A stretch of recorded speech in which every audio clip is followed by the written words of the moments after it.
Hello everyone, how y'all doing? So I'm whipping out the ultra wide monitor because France, or more specifically the consumer agency from France, decided to actually sue Ubisoft for shutting down The Crew. You guys remember The Crew, the game that Ubisoft decided to shut down the servers, which not only made so many people's copies of the games unplayable, but in some instances they were even just outright revoking licenses for the game on the Uplay app or whatever. I don't even know what they call it nowadays. But like, yeah, like it wasn't just a case where, oh, you try to put up the game, but because it needs to connect to a server, it just wouldn't work. Like, no, people's licenses were getting revoked. Like, some people couldn't even download the game anymore, even though they paid for it, which is insane. Like, like in the past, like usually when games get delisted, at least you still have a download available to you, up until a certain point, because obviously it's not going to stay up forever. But like, even getting to the point where they're getting outright revoked is just insane. And like honestly, that was a clear cut example of a case where if this is not illegal, then nothing is. We have no consumer right. But anyway, notice how I highlight this part. So this is translated because this article was written in French, so this is Brave's interpretation of the text here. So there might be some mistranslations. But anyway, here they're confirming that they're suing the video game publisher Ubisoft, and this is the part that's really funny. Ubisoft is a French company, and so this is EU territory. Like they did all of this in EU territory, which is very bold if you ask me. Now here's the part that I think is really interesting to highlight. This unilateral decision rendered the game completely unusable. See, this part here is really important to highlight because one of the things that people often say about, oh, you signed to the terms and conditions, you agree to allow these companies to completely screw you over. Now the thing is, you could make that argument, but a lot of the times when you sign terms and conditions, you sign certain terms and conditions, um, with a certain, like, you sign the conditions, like you click accept, and that's for a game at a certain state.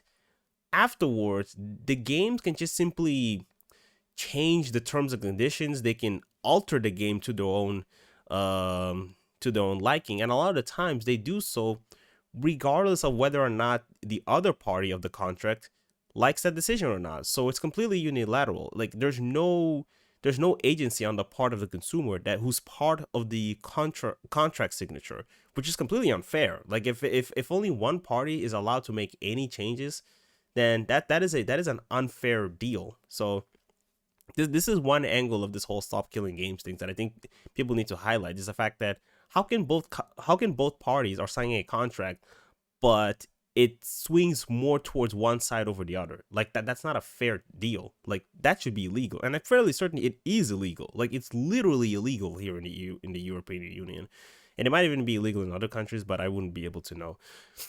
Supported by the movement Stop Killing Games base, the association intends to obtain from the courts an essential decision on the following question: does the purchase in material or dematerialized format? This is very important to highlight because, whether or not you're buying something physically or digitally, you should be able to obtain the same rights if you're purchasing something of a video game. Allow players to claim at a minimum a right to use total independent of the sole will and authorization of the dependent of the sole will and authorization of the publisher. Yeah, that's a very good question. And basically, the UFC, I don't know how to spell this, so I'm not even gonna bother. They believe that yes, which is really good. It's very cool to actually get like an approval. And Ross Scott has actually made a couple of videos on his main channel in which he says that a lot of the like a lot of the political entities that have looked into it, they actually seem to largely agree with this movement, which obviously we haven't really seen. I mean, I have seen some tweets from like some politicians from like certain EU countries, but like, and when a lot of the times when I see that, I don't know how much of it I actually believe, but I mean, according to him, like based on discussions that he's had with like other, and not just him, but other people involved in Stop Killing Games, it does seem like a lot of like government entities, um, they do seem to largely be in favor of this, which is cool. Now, of course, when it comes to the the EU Commission, I think it might be a bit more divided, but I guess we'll have to wait and see how that goes. Um, yeah, this is the part that I was talking about.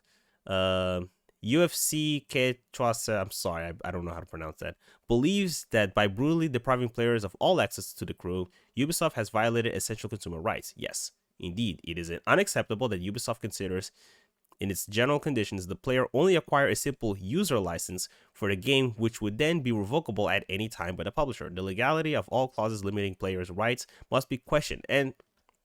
Um, and yeah, it gives a few examples, like to deny consumers property rights. Yes, property rights.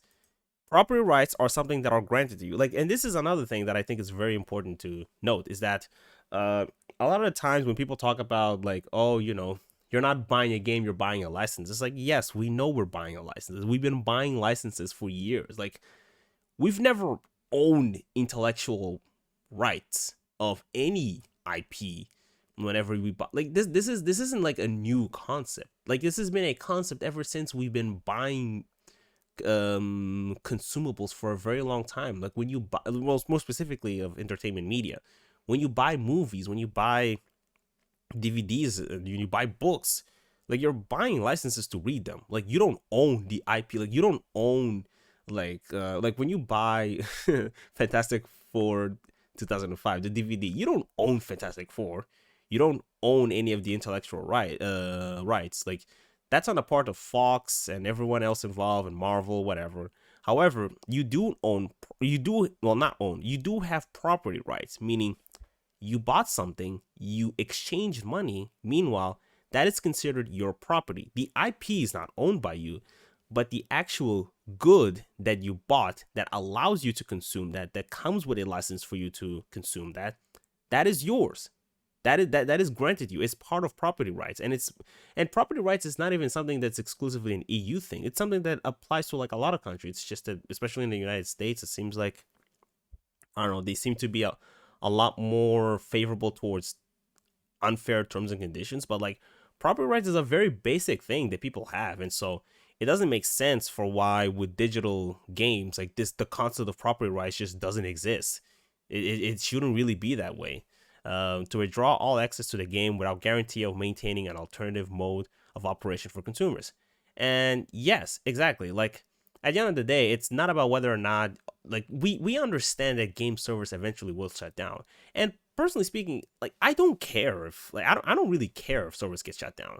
Like, if Ubisoft wants to shut down the crew, if any game honestly wants to shut down their servers, I actually don't care. I never did. I've never cared, never in my entire life cared if a game decides to shut down their online services. That part has never really been part of my experience. It's like, it kind of reminds me of that argument that Pirate Software made, where it's like, oh, he's fine with games eventually getting sunset. And I'm just like, yeah, I don't care either. I don't care if, a game publisher wants to finally end all of the online, multiplayer, community experience that they've been providing for years because they want to move on. I don't care about that.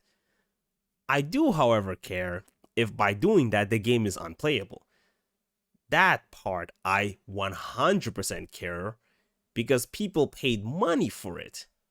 And yeah, you could say, oh, but the game was built from the very beginning to only work online. Well, that's the problem. Games shouldn't be built that way. Big games shouldn't be built in a way where the publisher has full control on the ability for that game to be played or not in the future. It shouldn't work that way. And also, the other part is to exclude any reimbursement of sums credited by consumers to the Ubisoft electronic wallet. That's another thing. So let me see if I don't know if I can still find it, but like, I remember. Hang on, I might need to end up opening my YouTube video, but like, I remember there was this one organization that like released like a video. No, it wasn't a video. Released like an article. After the whole stop killing games thing started to gain a lot of traction, they mentioned something that I felt was really, really goddamn funny. It was. Hang on. Let me see if I can find. Okay, it's right here. So here where they say reimbursement, The digital content directive provides oh yeah, the digital content directive provides consumers with price reduction and reimbursement rights in certain circumstances, but also with repair and replacement rights if a game service fails to achieve conformity with certain required warranties. But we don't get that. We don't get that at all. When a game is no longer working, we just simply don't get that. Like, there are cases like, for example, Concord and other games where they shut down in like what 2 weeks. In 2 weeks, they decided to shut down their games, which is hilarious. Yeah, that's just funny, no matter how I see it. But like, yeah, in those cases, yeah, they do usually give refunds. But like, okay, but like, we're not talking about these instances. Like, we're not surprised if these games give refunds if they only lasted like 14 days. Like, we're specifically talking about games where they've existed for at least a few years, which at the end of the day, like, I don't care if the game has existed for several years. Like, dude, if you're depriving people's ability to play the game, I think, like, if you're not gonna offer any solution to play it, I think you should reimburse them. Like, I'm not saying you should reimburse the full amount, but like, the fact that there's zero reimbursement at all is something that I find to be extremely sketchy. Potentially deceptive business practices. Beyond these contractual clauses, the UFC also points to deceptive commercial practices surrounding the sale of the game to crew. Players were never fairly informed about the possibly temporary nature of access to the game they were purchasing. So this part, I think they're right, but something that I haven't really been able to confirm it myself because I don't have a copy of the crew, more specifically the first crew, but uh because I've seen some covers online. The problem is that I don't know how much of them are actually accurate, but I've seen some covers that do disclose the fact that the game does require the internet. I've seen some that I think they don't, but again, I don't know. I don't know if they're fake or if they're like a placeholder cover or one of those like generic ones.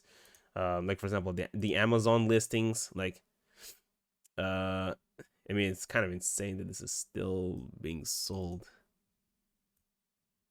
But oh, I was actually really concerned that it would be showing my address here, but thankfully it's not. uh, because if it was showing my address, I would have completely stopped recording this video. I think it's not.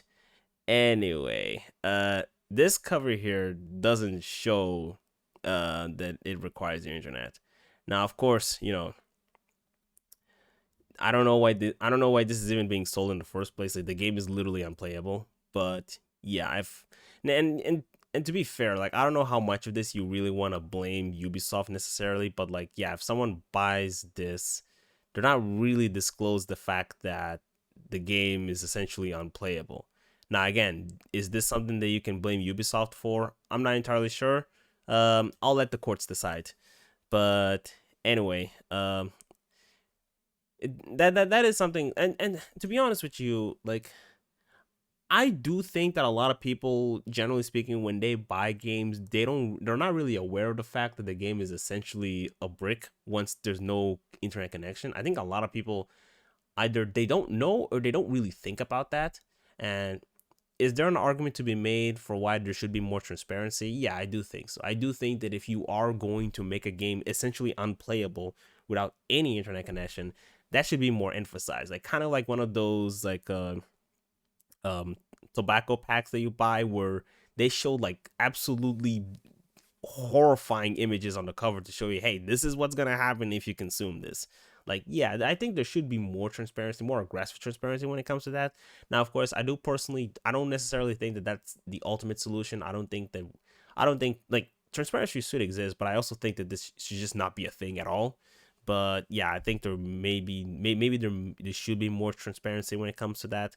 And I believe they did mention at some point something about an expiration date, which is another thing, is that a lot of the times when you buy a service, oftentimes the service actually does have to disclose how, like, when it'll last. Like, you don't necessarily buy a service and they just don't tell you how long it'll last. Like, if you buy, for example, a subscription, you're buying it under the expectation that this thing is going to last a year. And usually, if they can't meet the yearly requirements, they do have to refund the remaining amount. But with live service games, like they don't really disclose anything. They just say, "Oh, we're providing a service. We don't know when it's gonna end. You just have to kind of ride with us. And the day we decide to shut down the service, which could be tomorrow, you're screwed." Like that seems very off. Like it shouldn't really be that way. I think that if you're selling a service, there should definitely be much more transparency as far as like the expiration date. The problem is that a lot of live service games, they're not real services. They're sort of like and like at the end of the day, they're really just normal games that use the facade of a service to essentially deprive themselves of any responsibilities of actually honoring a working product to consumers when they no longer want to support it. That's essentially what it is. It's just that they're using the service excuse to essentially escape any responsibilities, which is why I absolutely do not respect live service games. Um, but yeah, it does say here that they do want it. They essentially want to stop these harmful practices. Um, Obtain the deletion of the disputed clauses, and recognize the attack of the collective interest of consumers. I 100% agree. A broader fight against the excesses of the sector. The case of the crew illustrates a worrying trend in the video game market. More and more games requiring a permanent connection to the internet, which allows publishers to remotely deactivate without justification or alternative solution. Which is this part is true. There's actually a lot of terms and conditions that actually say that they can disable support sometimes with or without any reason. They literally write that in the article. Like they don't even have to provide a reason. It's like, oh, if they just feel like it, we're just gonna disable it. Games that are legitimately acquired by consumers. Yes, this trend is also accompanied by other abuses such as the growing dependence on additional paid content, DLC, or even arbitrary bans on users' accounts. Yeah, the other thing about bans, so ban this is a very interesting topic because I think I vaguely remember Pirate Software did actually, in some instances, mention the fact that it's important for developers to have control um, over who has the license to play their games because it allows them to revoke certain licenses if people abuse their terms and conditions. Like for example, I don't know, like just community standard violations or cheating or whatever. The developers should have the right to revoke the licenses. Now the thing is, if we're specifically talking about cheating, that one I think you can like I think that in instances of people cheating in online games, I think that there is a case you could make for why their licenses could be revoked, but that's more from a legal perspective because cheating actually is illegal. Like I'm fairly certain that there are laws that forbid people from engaging in any type of cheating in competitive settings. And a lot of the times when there's a legal case, people's items do tend to get confiscated or revoked from people, and so I think that makes a little bit of sense. Now as far as like community standard violations, like what if someone insults another person, do I think that they should just lose their game? I think that's a little bit extreme. Like I get maybe banning them from playing in like public lobbies or anything like that, but like I feel like you should still be able to like play in private lobbies or offline or something like that. That's what I would personally say. A bit of a complicated subject. Maybe I should elaborate this a little bit more in the future, but that's kind of what I believe, which is, um, I think that, yeah, I think the practice of banning accounts is a little bit sus.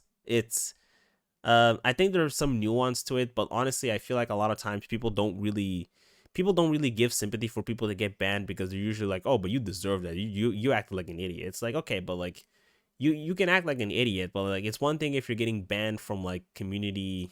If it's one thing if you're getting banned from communities, but like getting banned from playing your own game because you acted in a way the developers didn't agree. I think that's a little bit extreme, but that's just my personal belief.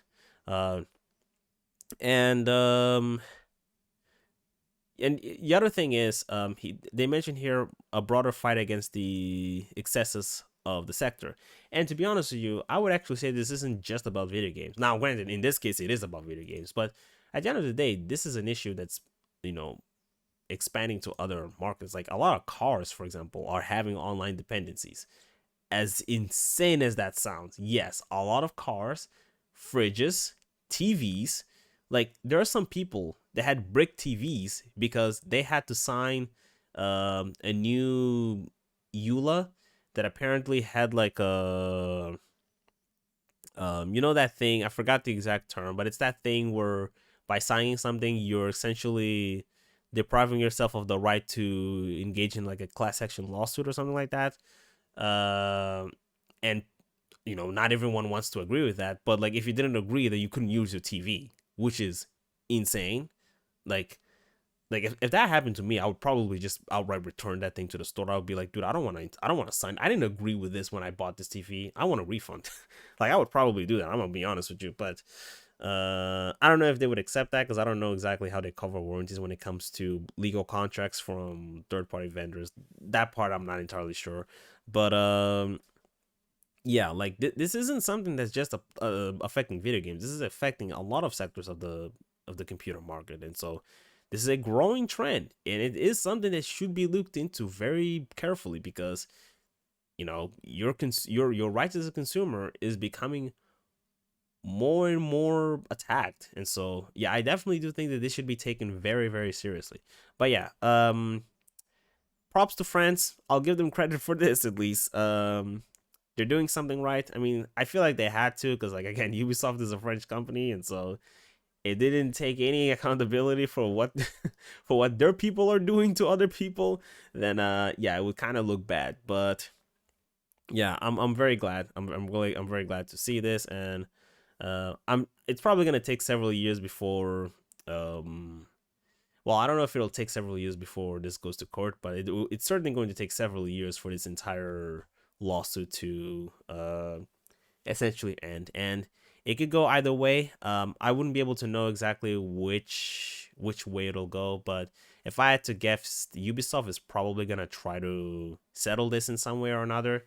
And um, I certainly would say that like after this, I think they're most likely going to be a little bit more careful about just completely shutting down a game without providing an offline mode. And they've already kind of confirmed that they're going to offer offline modes for the Crew 2 and Motorsports. So I think that after all of this, they're probably going to be a lot more careful. But I mean, they shouldn't have done that in the first place. But anyway, thanks for watching.